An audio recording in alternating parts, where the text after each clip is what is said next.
Welcome to our Prakarana Grantha Sunday. And we're going to just see a little bit more Vijñānamaya. Today I'm finishing and enter into ANANDAMAYA. So everybody will love ANANDAMAYA. So we'll see what is this kosha. Also considered an error. An error we commit. So we'll start with the opening prayers and the first and final, the 2 verses of prayer invocation for 1 minute. Somebody is asking. 2 verses from Vivekacūḍāmaṇiḥ and Tattvabodha. Hari Om. Om Sahana Bhavatu Sahano Bhunaktu Sahaviryam Karavavahai Tejasvinavaditamastu ma vidvishavahai. Om Shanti Shanti Shanti. Gurur Brahma Gurur Vishnu Gurur Devo Maheshwaraha Guru Sakshat Param Brahma Tasmai Shri Gurave Namaha. Dayakaram Dayakaram Dantam Dharma Pravartakam Pranamami Dayanandam Madacharya-varam Param. Om Gam Ganapataye Namaha. Om Gam Ganapataye Namaha. Om Gam Ganapataye Namaha.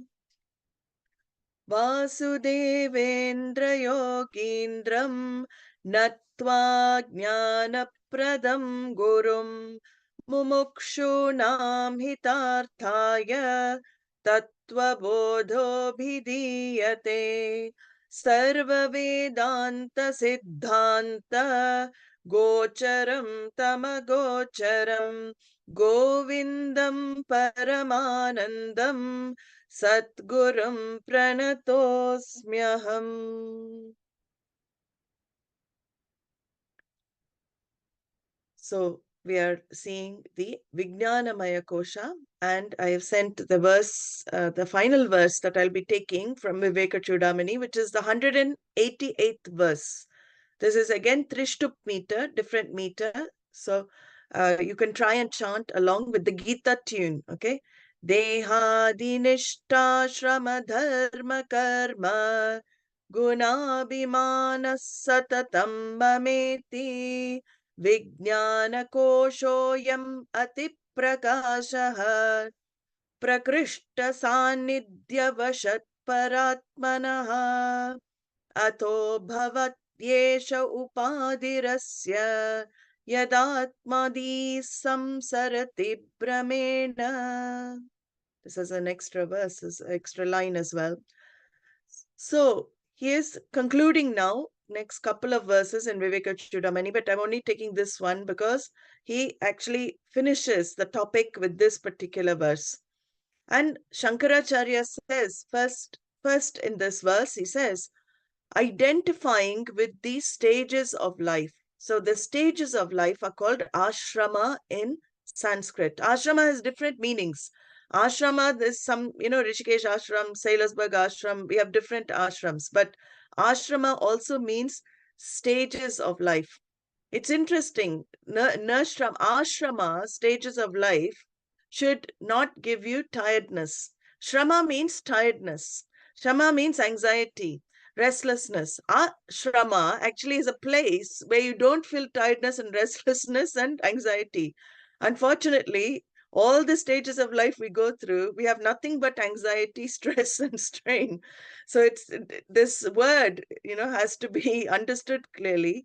This ashrama is a place where you can learn to have, peace, where you can learn to have this feeling of, quietude as well. So he says here, because we identify with the attributes of the stages of life, and we also identify with the duties and functions, they belong to what? Shankaracharya says, which actually belong to the physical body.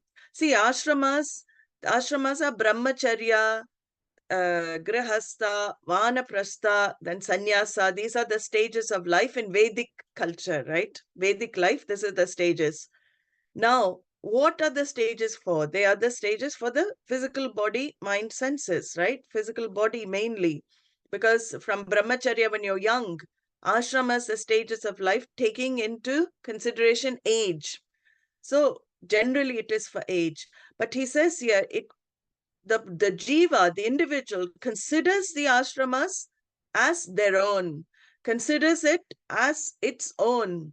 So what he is trying to make us see is that the physical body is just a dress we wear. We have seen this many times. It is a costume that the individual wears. And why do I know it's a costume? Some simple analysis will reveal to me I cannot be the physical body. We have the text, Drishya, all of this.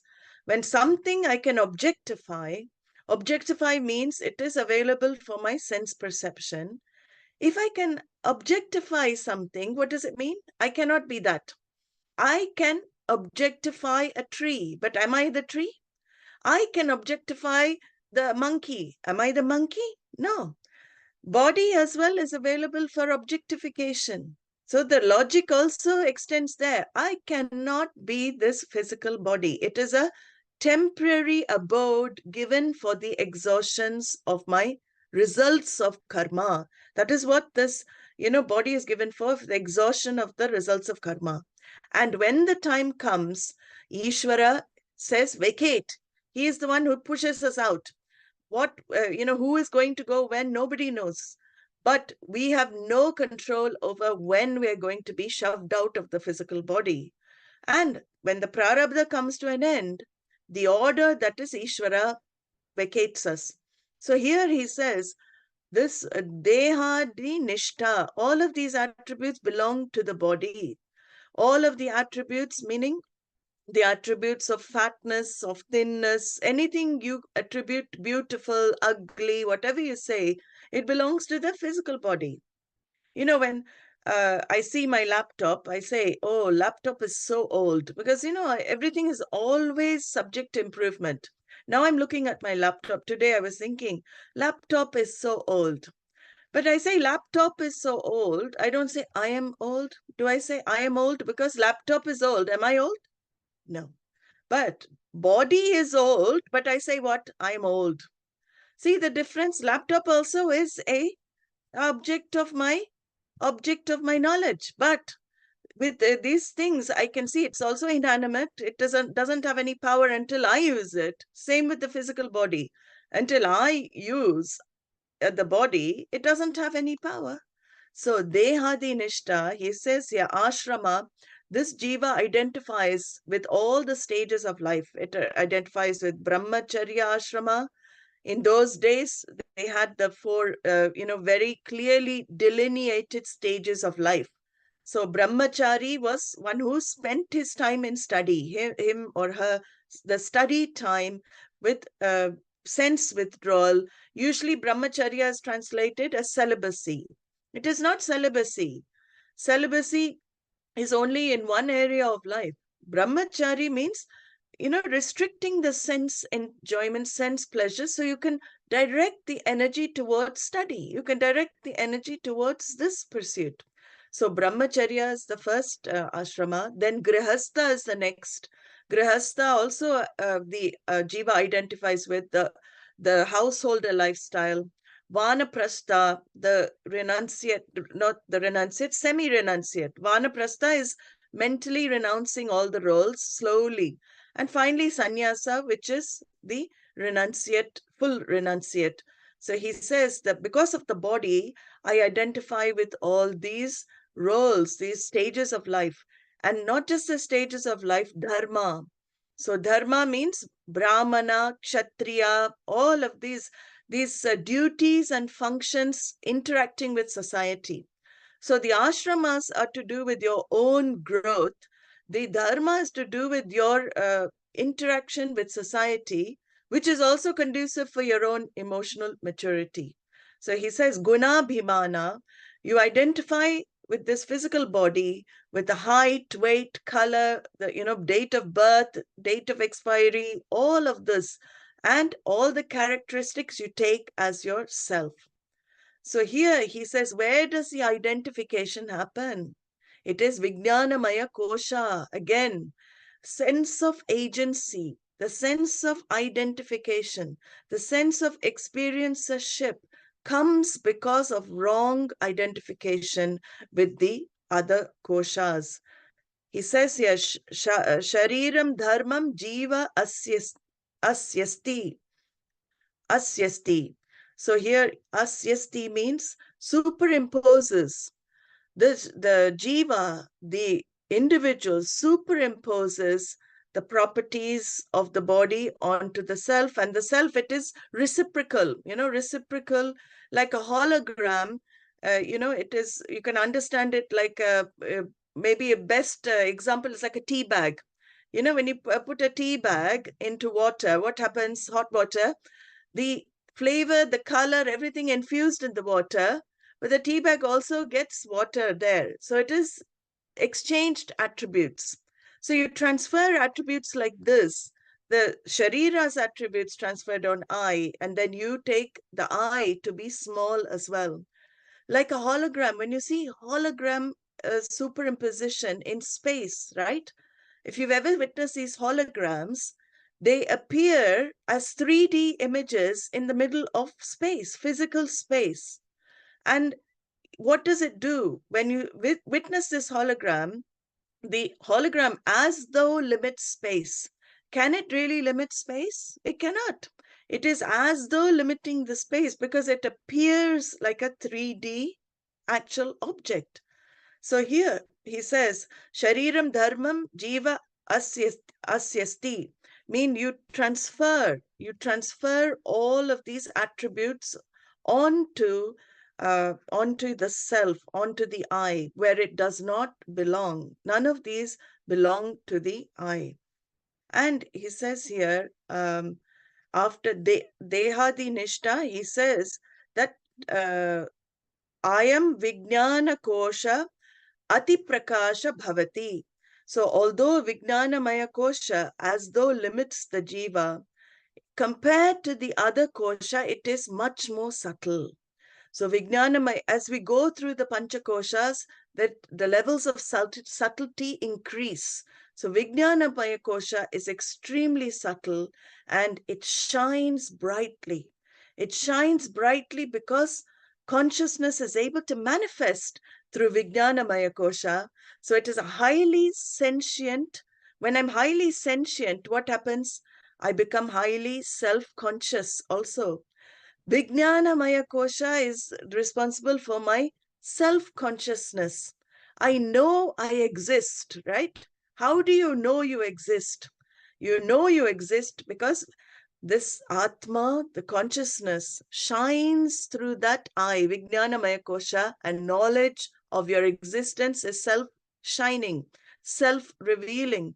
You don't need to ask anybody, do I exist? You don't need to go around doing a survey.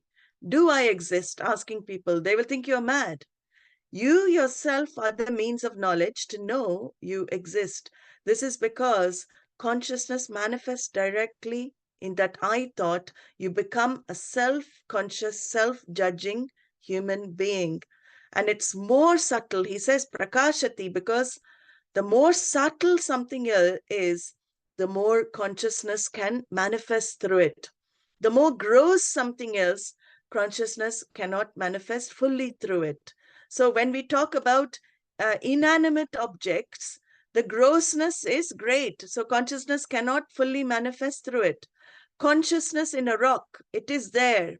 But because it is, very dense, it is not subtle, consciousness cannot manifest through it. So that is why we talk about mental purification, all of this. It is to make the vrittis more and more subtle, so you can dwell on these subtle things, aspects as well for vichara. He says here, it is shining through the vijñānamaya kosha because prakṛṣṭasānnidhyavaśātparātmanaḥ.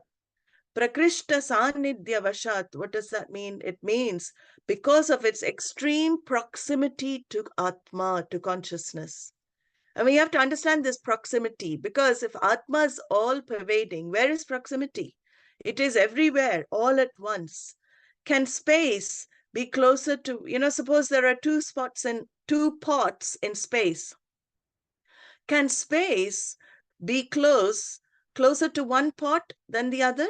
No, because it is all pervasive. Space cannot, one pot cannot say space is closer to me. Space is not close to you.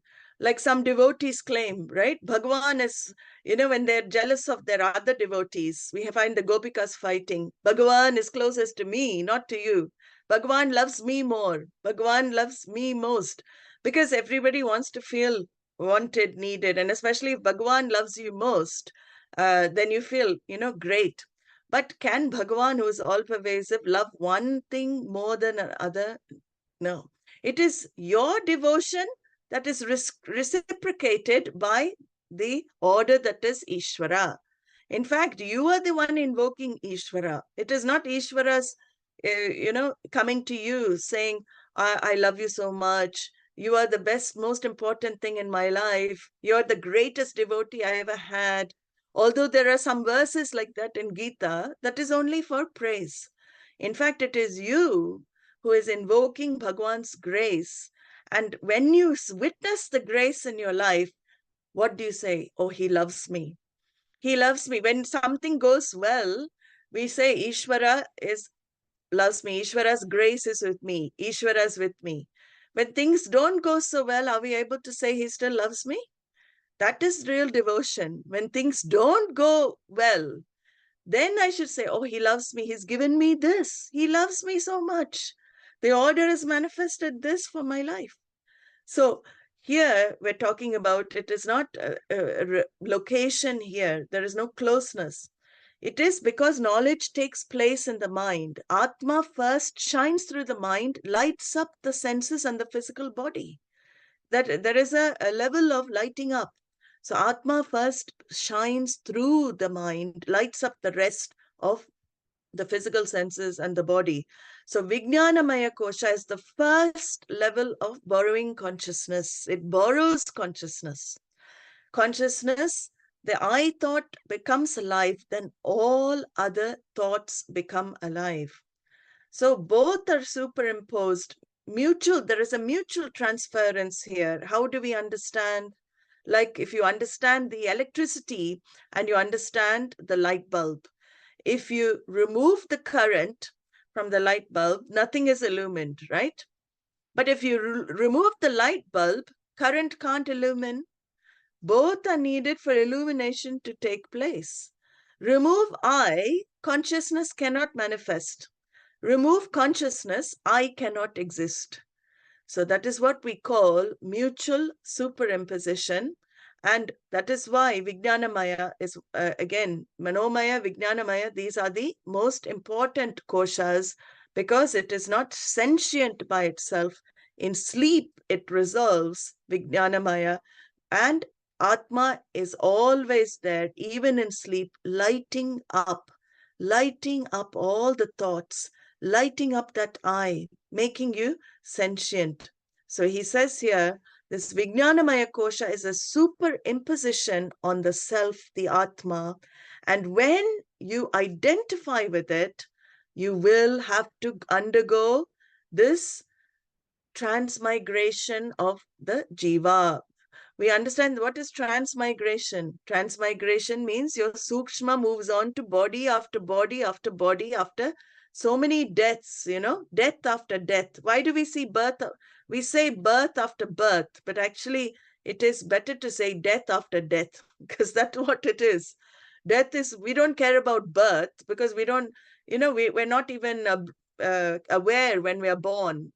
The baby is totally ignorant at birth. It doesn't remember anything. Can you remember the day you popped out?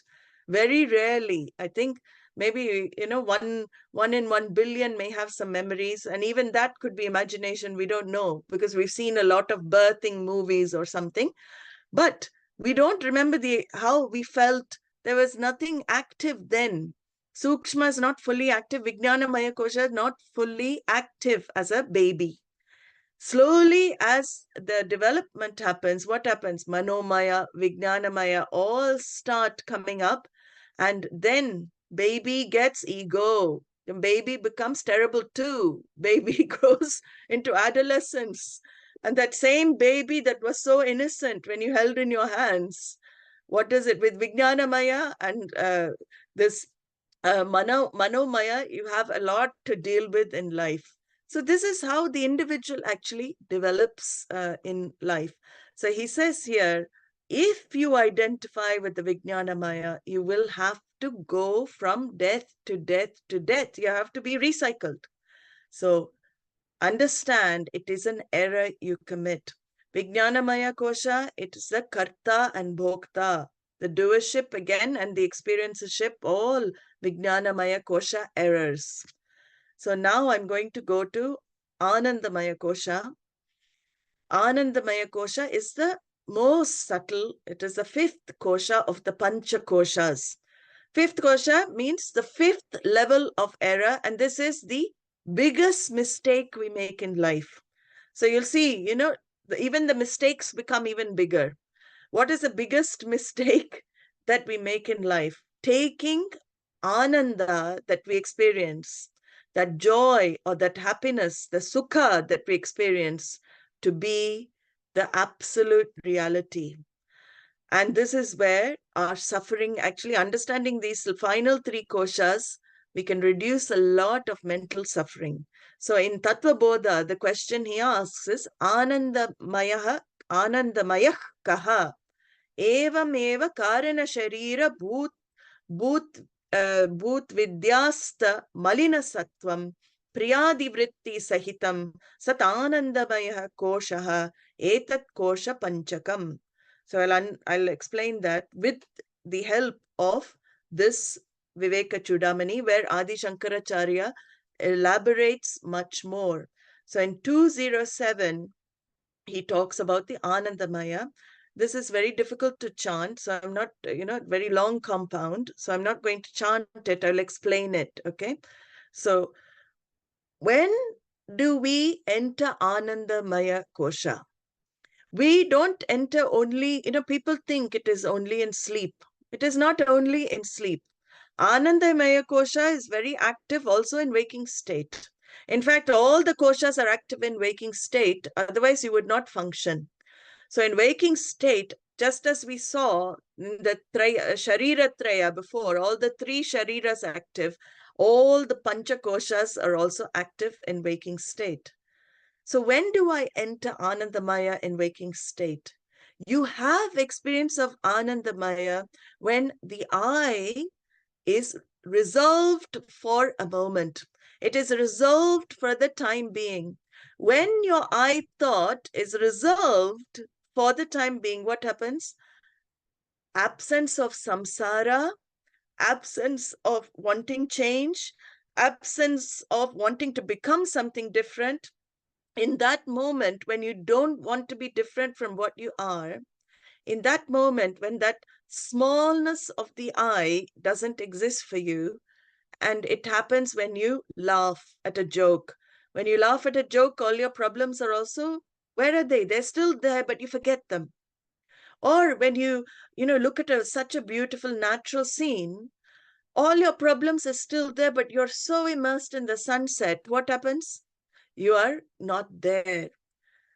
Ananda, and this is very interesting. Ananda arises when you are not there.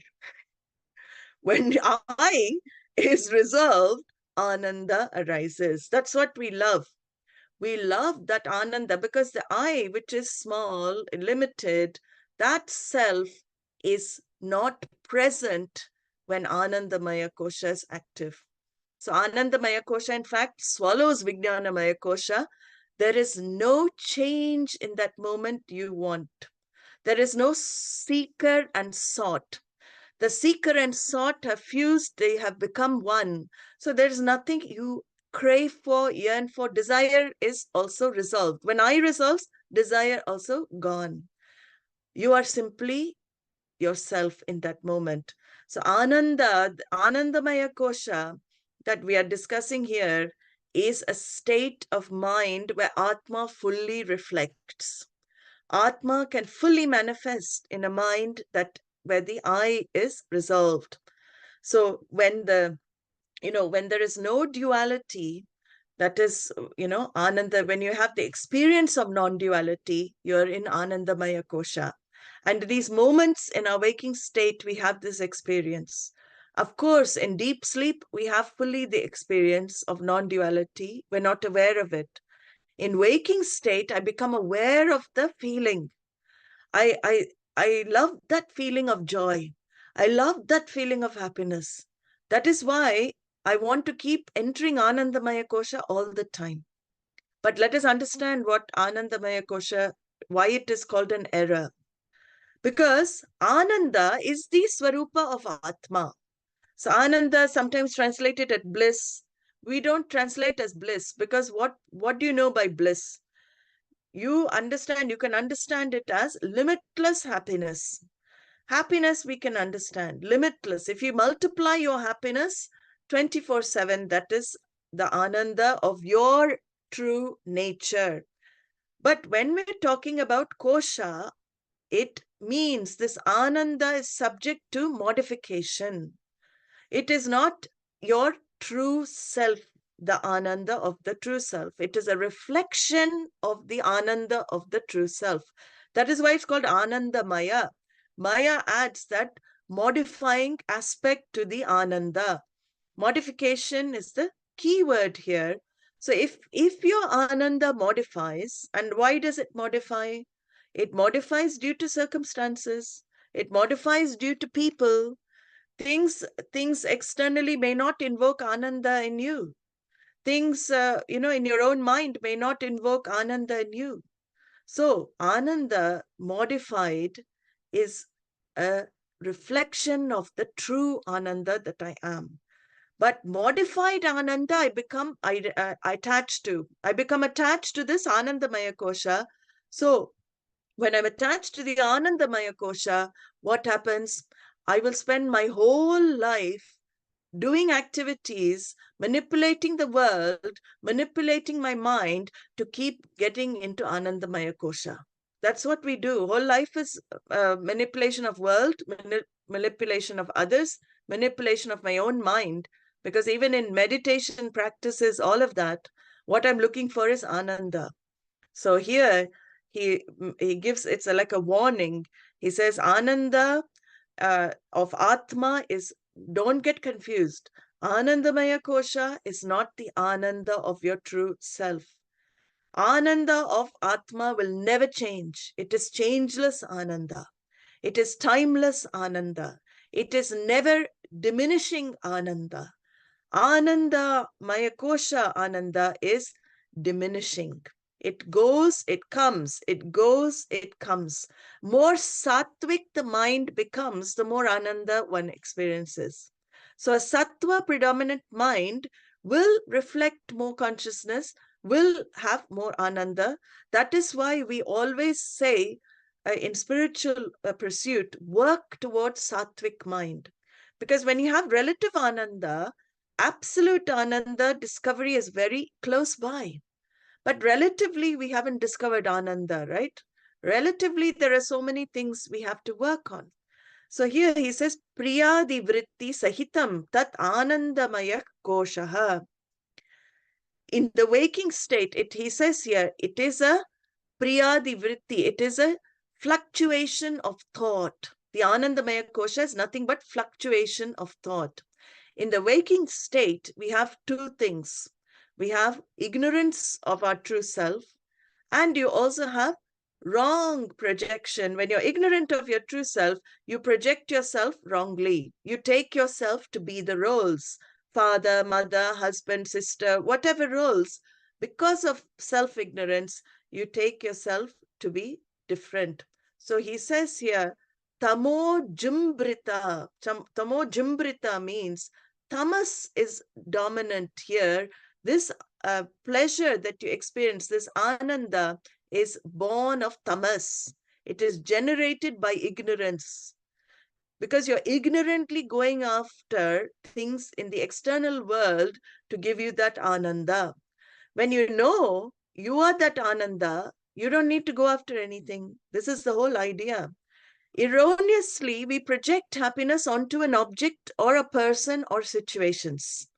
And when those situations start changing, or the people start changing, they don't trigger Ananda in me anymore. What happens? I move on to a next thing. I move on to the next person. So this is what we call being, in this attached to the Anandamaya kosha, making the error of taking this Ananda to be the Ananda when it is always changing. So in the mind, so some technical things are said in the Shastra regarding our thoughts and thought modifications. So, very interesting how the rishis have analyzed all of this. It's incredible, actually. So they said that when sattva is predominant in your mind, a certain thought form will arise in the mind, and that is called shanta vritti.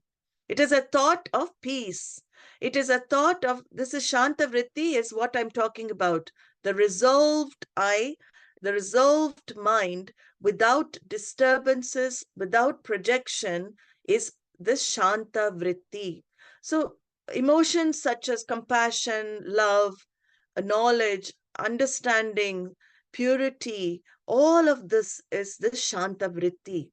The shanta vritti also is a error we commit because I take that to be permanent. It is relative only. Any thought form will not last. That's why shanta becomes ashanti, right? Very quickly, what happens to the shanta vritti? Can you maintain shanta vritti even in one day? Can you maintain shanta vritti? Forget one day. Can we maintain this shanta vritti type of thinking for 1 hour? No, because mind changes. We cannot help it. But what we want is this shanta vritti. So when sattva becomes predominant, we have shanta vritti, and the other two vrittis are linked to the other two gunas. Ghora vritti is linked to rajas, and tamasi vritti is related to tamas. So when ghora vritti arises in the mind, what happens to me? There is a lot of restlessness, lot of disturbance. I have to be active. I have a lot of ambition. I have a lot of desires to fulfill. I cannot sit still. Shanta vritti is gone. See, people with high rajas are not able to generate shanta vritti. They can't sit still. They have to be constantly acting here, there.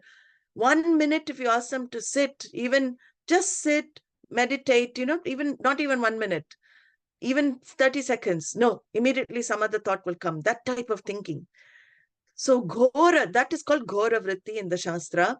And tamasi vritti is the one of no thought, not in a good sense, total indifference. Oh, putting off things. Oh, I'll do that later.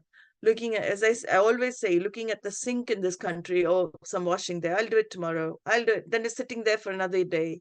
So putting things off, procrastinating, tamasa vritti, negative thinking, no enthusiasm for anything. That is also a type of thought.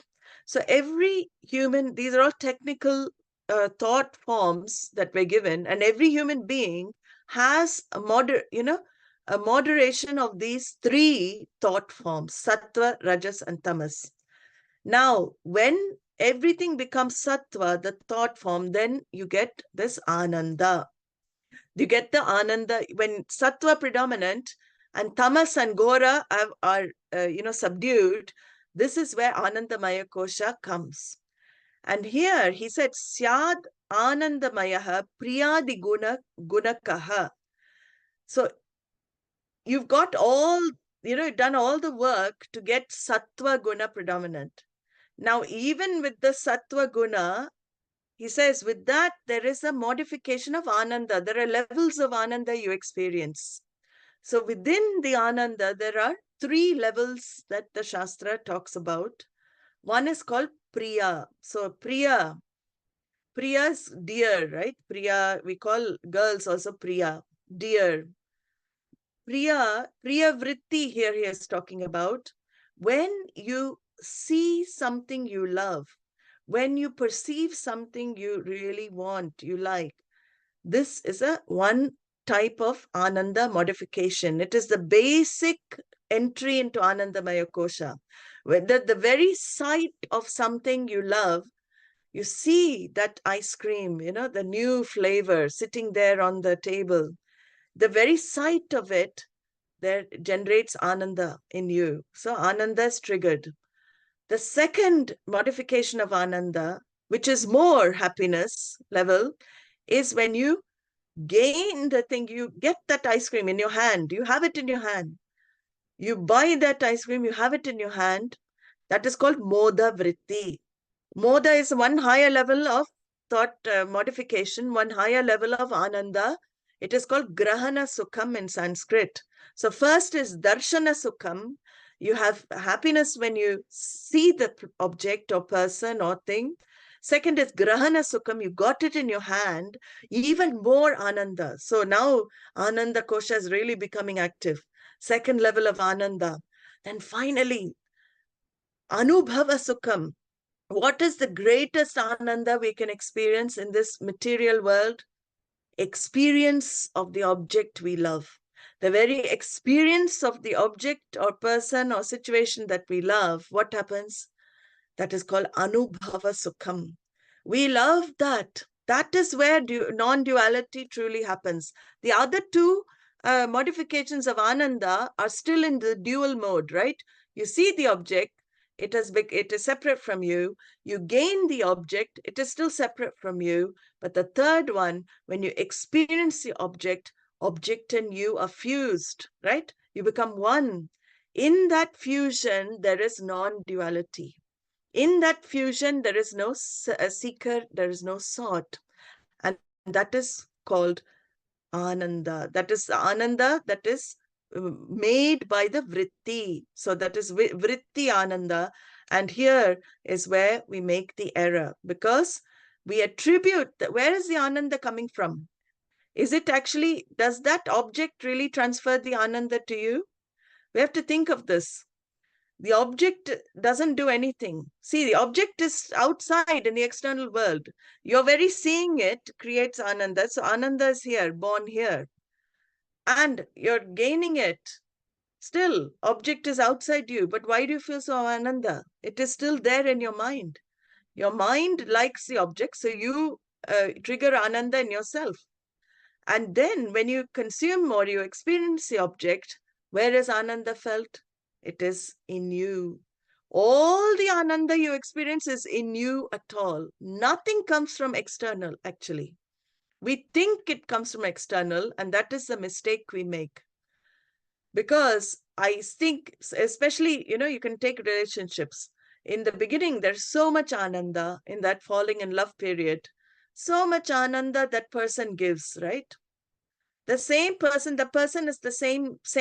The person doesn't change. But after a month or so, what happens? Where's ananda? If the person was the source of ananda, your ananda cannot change, right? That is logical. If the object or the person or the situation is the very source of ananda, then your state of mind should not change. Whenever you're put in the presence of that person, situation, or thing, what should you feel? Ananda. But you don't. We don't do that, because ananda is not in external. It is simply your own projection on the world. Your like matches something you love. Your love matches something inside you, matches that object. Then ananda is triggered in you. So whole my life, I make the mistake of attributing my states of mind, my ananda, to external objects. And why is it important to understand that? Because the moment the object stops giving me ananda, what do? I blame that thing. You didn't do this. So I actually get angry with something which never gave me ananda in the first place. But I think it gave me ananda. I lose my temper with something which had nothing to do with my happiness. It is my own vrittis modifying in my mind. So this is important to understand. When you understand the mistake, this is the final, very subtle level of error we commit in life. Then he says, sweshtartha labhodayaha. Sweshtartha labhodayaha. So this modifying ananda, that the vritti, the thought form, is born out of perception, possession of an object, and experience of it, as I said. But the limitation of that is that if happiness, your happiness is dependent on a place, situation, object, or person, you can never truly be happy. But all our happiness in life is dependent happiness. That's all we know. You have to really tell yourself, poor thing, I don't know anymore. But now you do, because Vedanta has come into your life.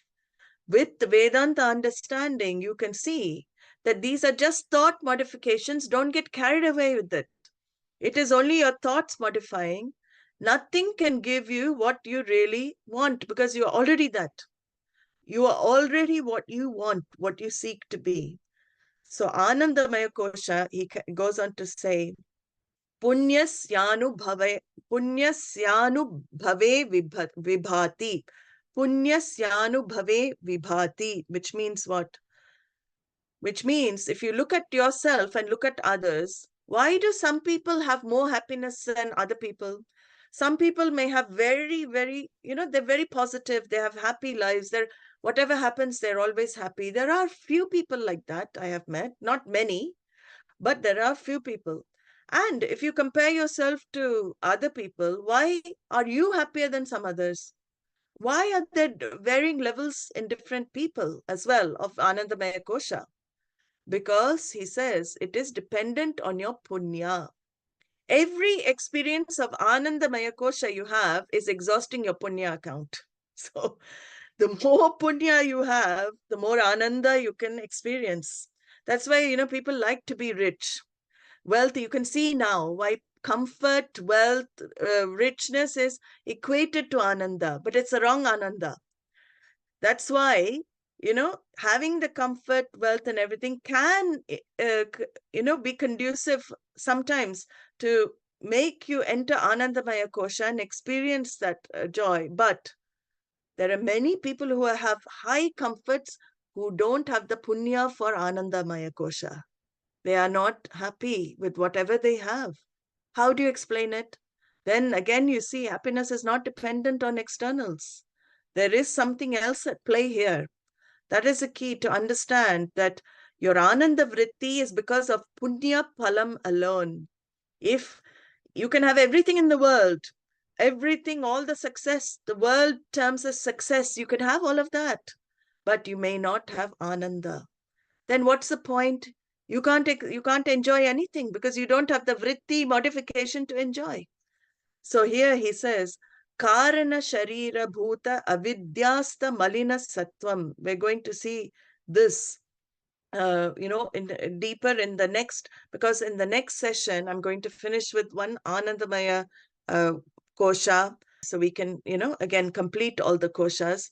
Today, I want to just complete with this understanding. He says that this ananda that we experience is only a reflection of your true self.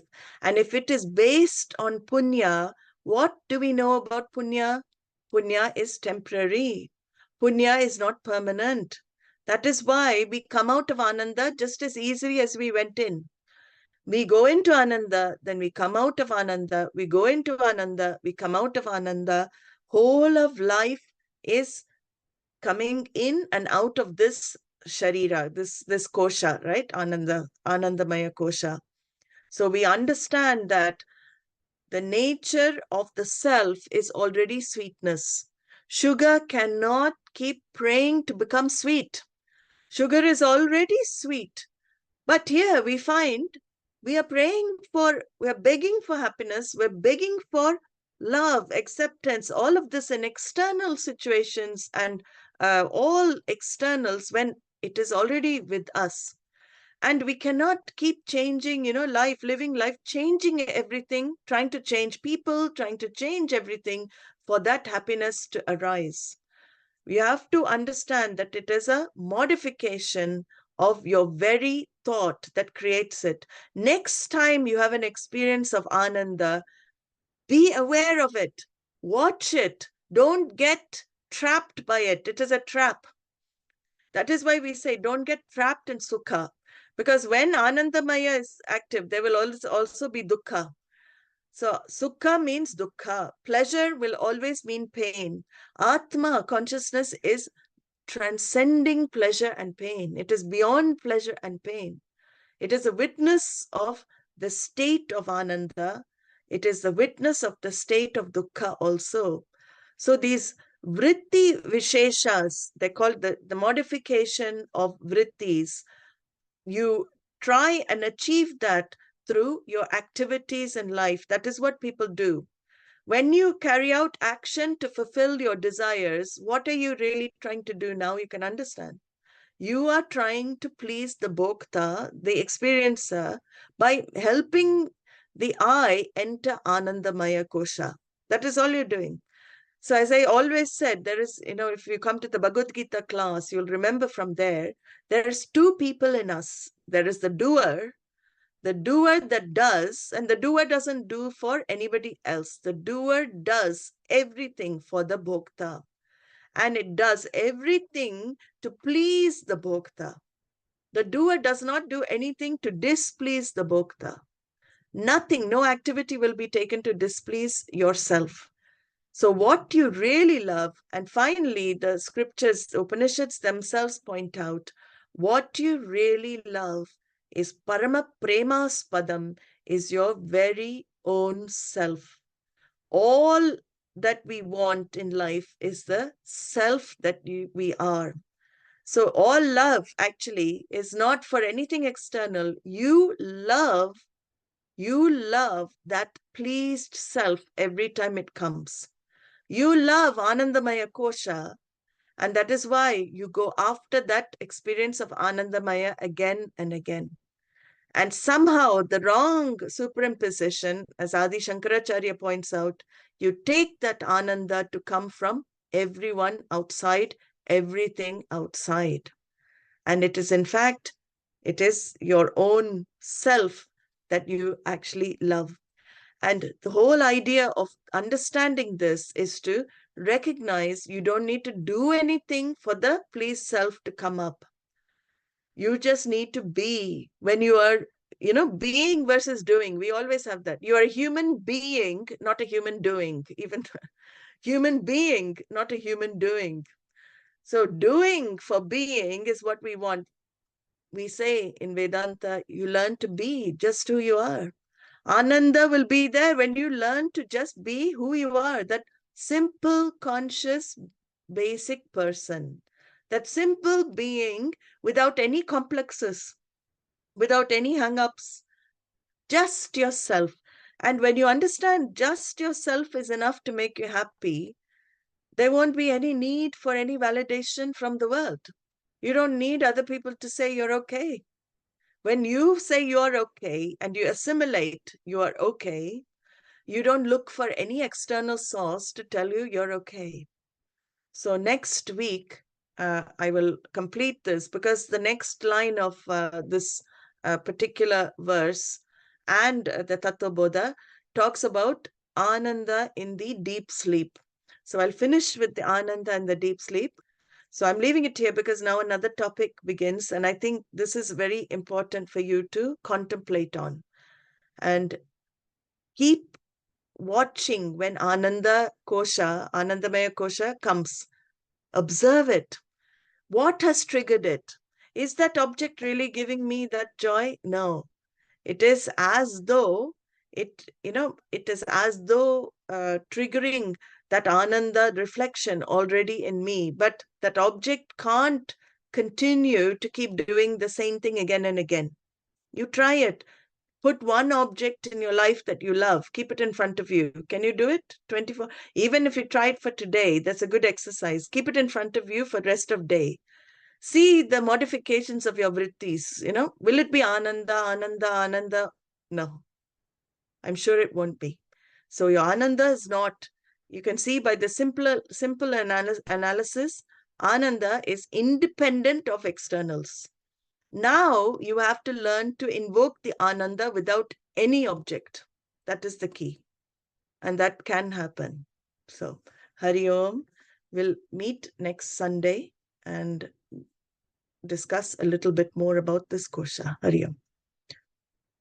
Om Purnamadah Purnamidam Purnat Purnamudachyate Purnasya Purnamadaya Purnamevavashishyate. Om Shanti Shanti Shanti. Harihi Om. Shri Gurubhyo Namaha. Harihi Om. Hari Om. Namaste.